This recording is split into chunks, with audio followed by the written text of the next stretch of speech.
नमस्कार, आदाब, सत श्री अकाल, जोहार, बंदगी। जी हाँ, आज इस्लाम धर्म के चाहने वाले अगर ऐसा बोलें, मुसलमान जो है वो आप देख सकते हैं कि किस तरीके से काला बिल्ला है, इनके हाथों में भी है, इनके हाथों में भी है। इनको आखिर क्या वजह रहा कि काला बिल्ला पूरे बनमनखी यानी मरकज में सारे लोग के दाहिने हाथ में बंधा हुआ है। ये जो नया वक्फ बोर्ड का बिल आया हुआ है उसके विरोध में है। और विरोध क्यों नहीं हो, ये जो सारी चीज़ें हैं वो हम आगे आपको बताएंगे, लेकिन यहाँ के जो जिन लोग हैं उनसे जान लेते हैं कि ये विरोध किस लिए है। अब हमारे सामने में, हमारे साथ में, इसको शेरे बिहार भी कहा जाता है, खास करके मुसलमान लोग इनको खिताब दिया था, क्योंकि इनका जो वक्तव्य होता है वो दिल को छू लेने वाला होता है। आज ये भी काला पट्टी लगा के यहाँ पर खड़े हैं। हम जानने का प्रयास करते हैं कि आखिर इनका क्या मतलब है और इनका क्या कहना है। काला पट्टी तो ये है कि सारे जमीयत उलमा हिंद वालों ने जो एहतजाज किया है वक्फ बिल के खिलाफ, ये मुसलमानों की ज़मीन, मुसलमानों की चीज़ों को, मस्जिदों को, ईदगाहों को हड़पने की जो कोशिश भाजपा कर रही है, मोदी सरकार कर रही है, उसके ख़िलाफ़ में कि भाई हमको आज़ाद हैं, आज़ाद रहने दो। ये मुसलमानों की प्रॉपर्टी है, मसाजिद की प्रॉपर्टी है, इसको कोई लोगों से कोई मतलब नहीं, गैर मुस्लिमों से कोई मतलब नहीं, इसको कानून वापस ले लो। इसलिए सारे हिंदुस्तान के मुसलमान आज दाएं हाथ पर काली पट्टी बांधे हैं, हुकूमत के खिलाफ बांधे हैं, ताकि हुकूमत सुने और हमारा वक्फ बिल को वापस कर दे, मरदूद कर दे, घुमा दे। इसलिए हम लोग आज सारे मुसलमान शांति के साथ, पूरे भारत के मुसलमान शांति के साथ ये काली पट्टी बांधे हैं कि हुकूमत से हम अपनी चीज़ वापस मांग रहे हैं कि ये काले कानून को वापस ले लीजिए। इसीलिए हम सब काली पट्टी बांध रहे हैं और ये पट्टी काला पट्टी शाम तक, इफ्तार तक बाकी रहेगा मुसलमानों के हाथ पर। और इसको सरकार को इससे सबक लेना चाहिए, संज्ञान लेना चाहिए और हमारा वक्फ कानून बोर्ड को वापस ले लो और हमारा वक्फ हमको दे दो।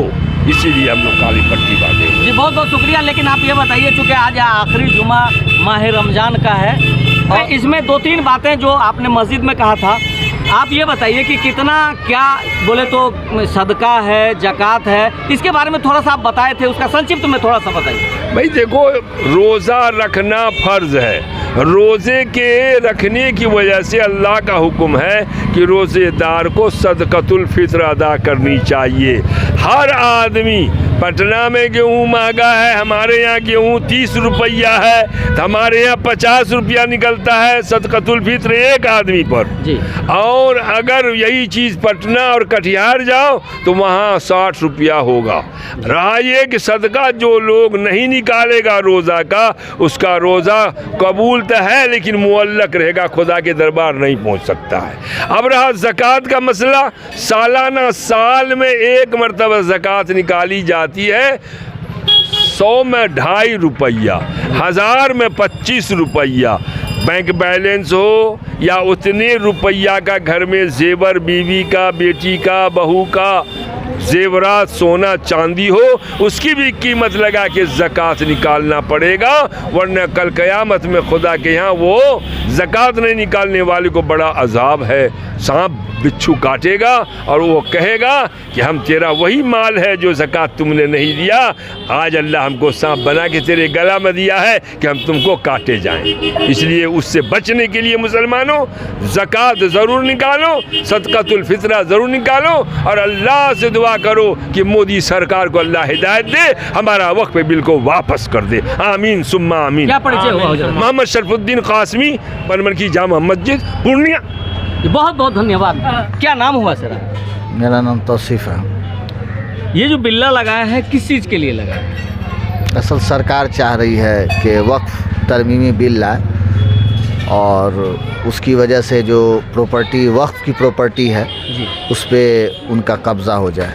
तो हम मुसलमानों ने ये सोचा है कि हम साइलेंट तौर पे, कोई हल्ला गुल्ला नहीं, सब काली पट्टी बांध के आए। यहाँ तक कि आप देख सकते हैं छोटे छोटे बच्चे भी में भी इतना रोष है कि वो भी काली पट्टी बांध के आए और उन्होंने एक शांति के साथ एक विरोध प्रदर्शन किया कि हम इस बिल के ख़िलाफ़ हैं और हम किसी भी कीमत पे इस बिल को हम कबूल नहीं लागू करेंगे। नहीं होने देंगे। जी जी लागू नहीं जी, यही बात जी। और क्या खास रहा आज तो ये पूरे महीने का जी, रोज़ा आखिरी है, जुमा है जी, रोज़ा है, और लोग ये सब- अलविदा जुमा कहा जाता है। जी। क्या कहेंगे अलविदा जुमा के ऊपर? अलविदा जुमा देखिए हर साल अलविदा जुमा आता है, आखिर की खुशी भी है, लेकिन उसके साथ साथ जो है हाथ पे काली पट्टी कहीं ना कहीं से इस बात का संकेत दे रही कि दिल हम लोगों का बहुत टूटा हुआ है, मुसलमान बहुत टूटे हुए हैं, दुखी है। बहुत दुखी है, दुखी नहीं बहुत दुखी है, जी लफ्ज़ में हम नहीं उसको लाना चाहते। जी, बहुत बहुत शुक्रिया।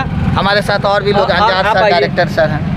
आप क्या कहेंगे ये जो काला पट्टी आज लगाए हैं? उधर चलो बेटा। बिल्कुल हमारे मौलाना तौसीफ साहब भी बोले हैं कि हम लोग बिल्कुल शालीनता से और शांतिपूर्वक ये प्रोटेस्ट कर रहे हैं ताकि सरकार समझे कि हम लोग शांतिप्रिय आदमी हैं, हम लोग किसी चीज़ के लिए हल्ला गुल्ला करना चाहते नहीं हैं। लेकिन सरकार से ये भी कहना चाहते हैं कि बार बार एक कम्युनिटी को टारगेट करने का क्या मंशा है उनकी, जबकि आप कहते हैं कि सबका साथ सबका विकास, लेकिन यहाँ पर एक आदमी को आप आगे लेके चल रहे हैं, एक को पीछे छोड़ रहे हैं। इस तरह से हमारा देश आगे नहीं बढ़ेगा। देश मेरा आगे तभी बढ़ेगा जब सबका साथ सबका विकास होगा। अगर सरकार चाहती है इस मनसे पे काम करने के लिए तो जो हमारा अधिकार है हमको दे, जो उनका अधिकार है उनको दे। वो भी अपना रामनवमी मनाएं और हम भी अपना ईद मनाएं। हमको भी उतने अधिकार है जितना कि उनको अधिकार है। हम सब मिलकर एक भारत में रहे हैं और रहेंगे और इंशाल्लाह आपस में भाईचारा काम करके रखेंगे। क्या परिचय हुआ है? अंजारुल हक एक्सीलेंट कॉन्वेंट स्कूल बनमनकी के डायरेक्टर। जी, आप क्या कहेंगे? आप बड़ा लाल लाल में एकदम पूरा है। नहीं, हम आप क्या कहेंगे? खास करके ये जो काला पट्टी लगाए हैं वक्फ बिल के जो बात है उसके लिए आप क्या कहेंगे? हम क्या कर सकते हैं, जो सब कर रहा है वो हम भी कर रहे हैं। यानी आपका भी दिल टूटा हुआ है। बिल्कुल जी जी, बहुत बहुत धन्यवाद आपका। आपको बता दें कि इस तरीके से आज जो काला बिल्ला लगी हुई है सबके बाह में, वो असर के वक्त तक यानी असर के नमाज बोले तो 4 साढ़े 4 बजे तक लगी रहेगी। और ये शांति प्रिय बोले जा विरोध जो है सरकार के लिए वो मुसलमानों के द्वारा किया जा रहा है। बनमनखी मरकज से MS परदेसी।